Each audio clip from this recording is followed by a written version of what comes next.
So there has been news on the internet, not big news, but news that's circulating on the internet that another 245 people have perished in the Mediterranean in migrant boat capsizes.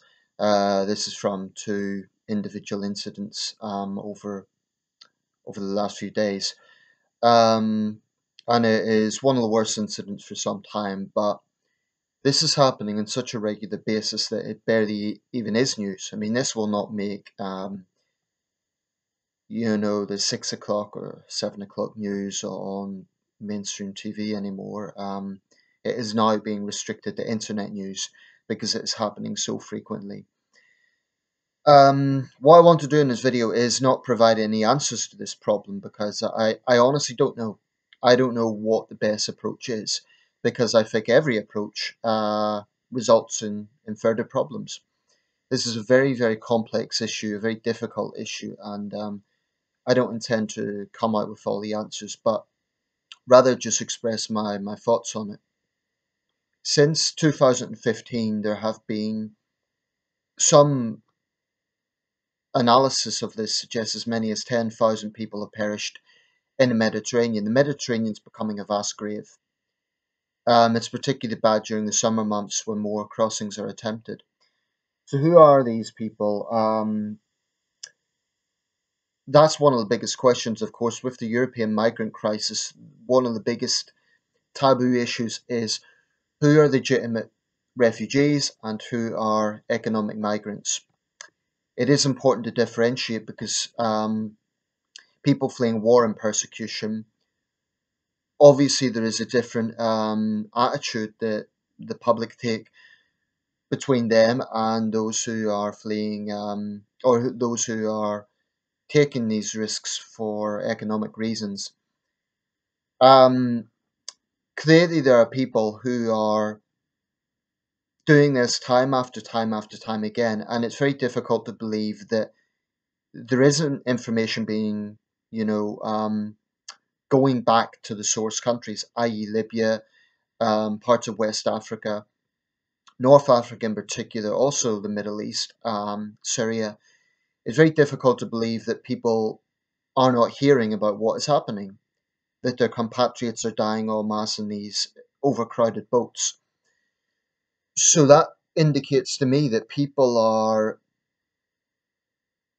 taking the risk that the situation is so bad in these countries that they are prepared to risk their lives to do this. Now, I'm not naive, and I know that there is huge issues around cultural tensions that arise from situations, for example, what happened in Cologne in Germany, and so on. But we need to be very, very careful about how neo-nationalist groups exploit these sort of things. And I'll give an example.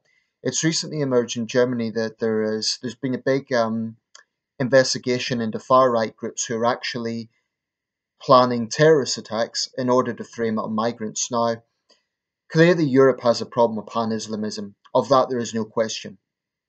It also has a serious problem with cultural clashes, such as what happened in Germany. And I do believe that there's a serious problem with pan-Islamism being infiltrated into Europe. That is something we cannot be complacent about, not just in terms of terrorism, but also in terms of values.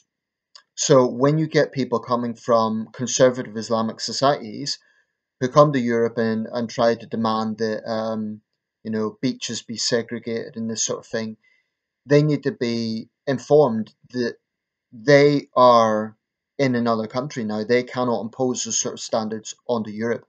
That's something I think we need to be very, very assertive about.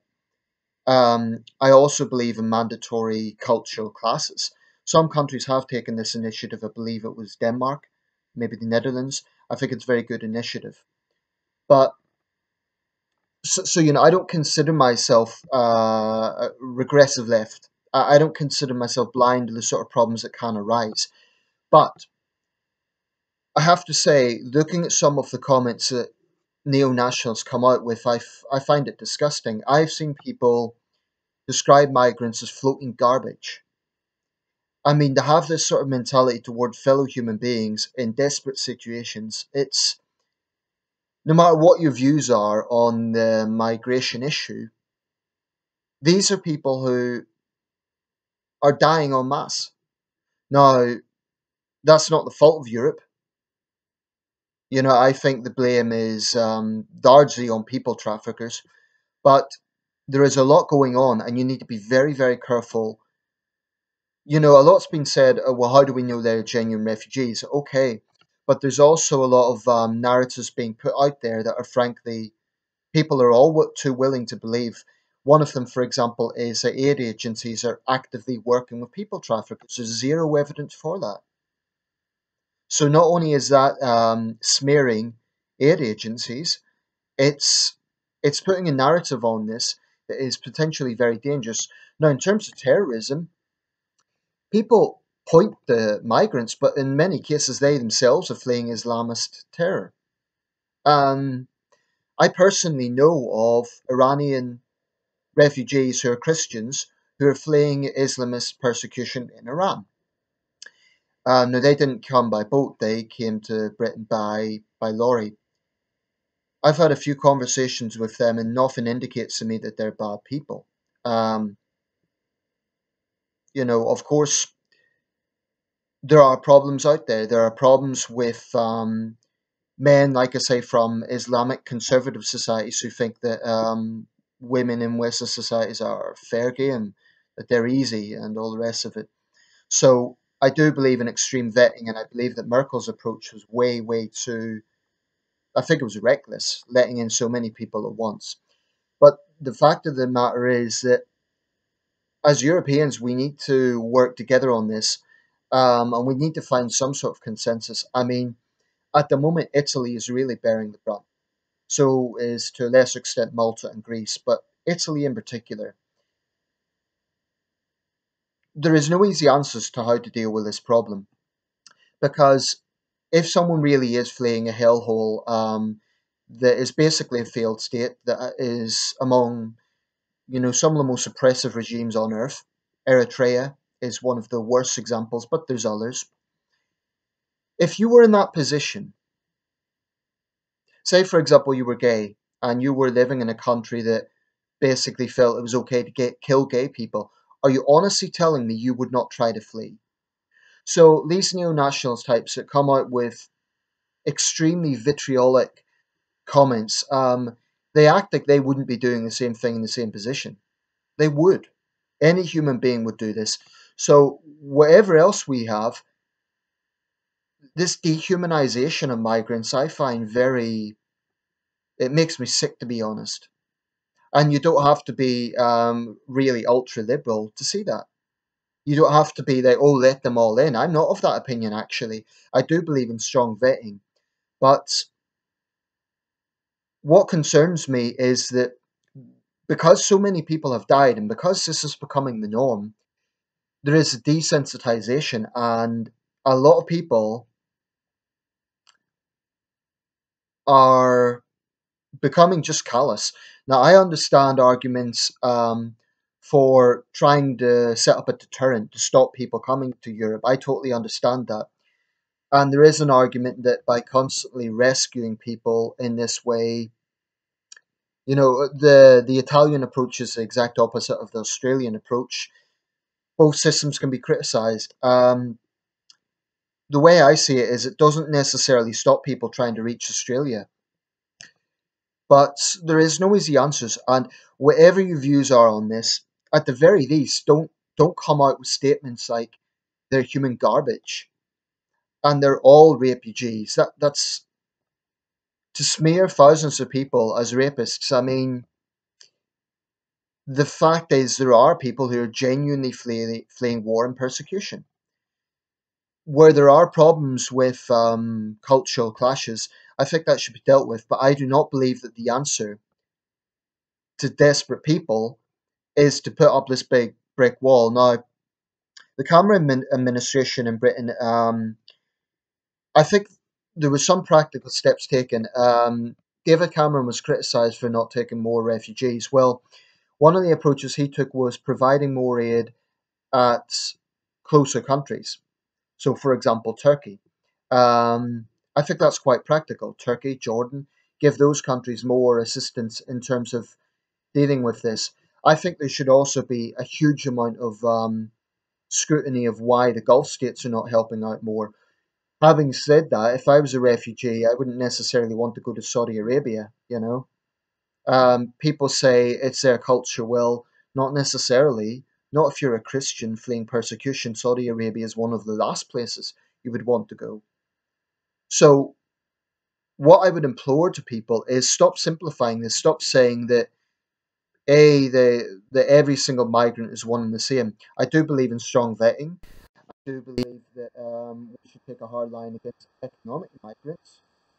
But where people are genuinely fleeing war and persecution, I really have a problem with people coming out of these dehumanizing attitudes. And I'm no bleeding heart liberal. I'm just a human being. So, the issues are not simple. But I really question those who come out with those sort of statements. And I'm aware that there will be people who have maybe subscribed to me, watch my videos. They will be of the view that every single migrant is a rapist. I would implore you not to look at problems that we have had, and I'm not underplaying those problems, but don't look at those problems and assume that it's every single person who happens to be, from one of these countries. There should be strong vetting. There should be definitely, if someone breaks the law in this country, I think they should be sent back to where they have come from. But I am very concerned about the dehumanizing sort of language and attitudes that are going on. I understand why people are getting a hardening attitude because this is becoming the norm. But the sort of mentalities that are out there, I can't endorse that. Okay, let me know your thoughts. I'm not going to censor comments, but I would say keep it civil. So if you disagree with me, that's fine. Just provide a counter argument. But I'm not going to take kindly to comments on my channel describing migrants as human trash or as parasites or any other sort of dehumanizing language. If you want to discuss problems, for example, with migrant men and European women, that's legitimate. It is legitimate, but all I would say is I would implore people to be responsible in what they are saying because it is not everyone. It's not. And this is what I detest about neo-nationalist groups. They absolutely play the game of the Islamists. They do. Because they want to create a situation whereby Europeans feel that every single migrant is a rapist, every single migrant is an Islamist. That's what they're doing. And that helps the Islamists because then it helps the narrative of the clash of civilizations, which is precisely what the likes of Islamic State want. They thrive off it. So that's how I feel about it. There are no easy answers to this.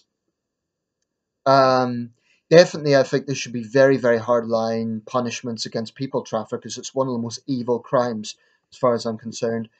Um, but also, those who do arrive in Europe, I feel that they should be used in some sort of PR campaign, transmit back to the home nations, telling people, do not come here, do not come to Europe. Because if you don't die on the crossing, this idea that you're going to come to the land of milk and honey, it's misleading.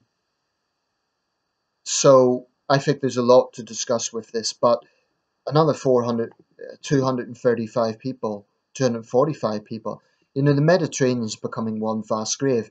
Disaster after disaster after disaster, and it only takes now a major disaster to get any attention. One of the worst was in April 2015, up to 900 people perished.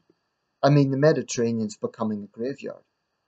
It's totally tragic, and we just need to look at every angle of this.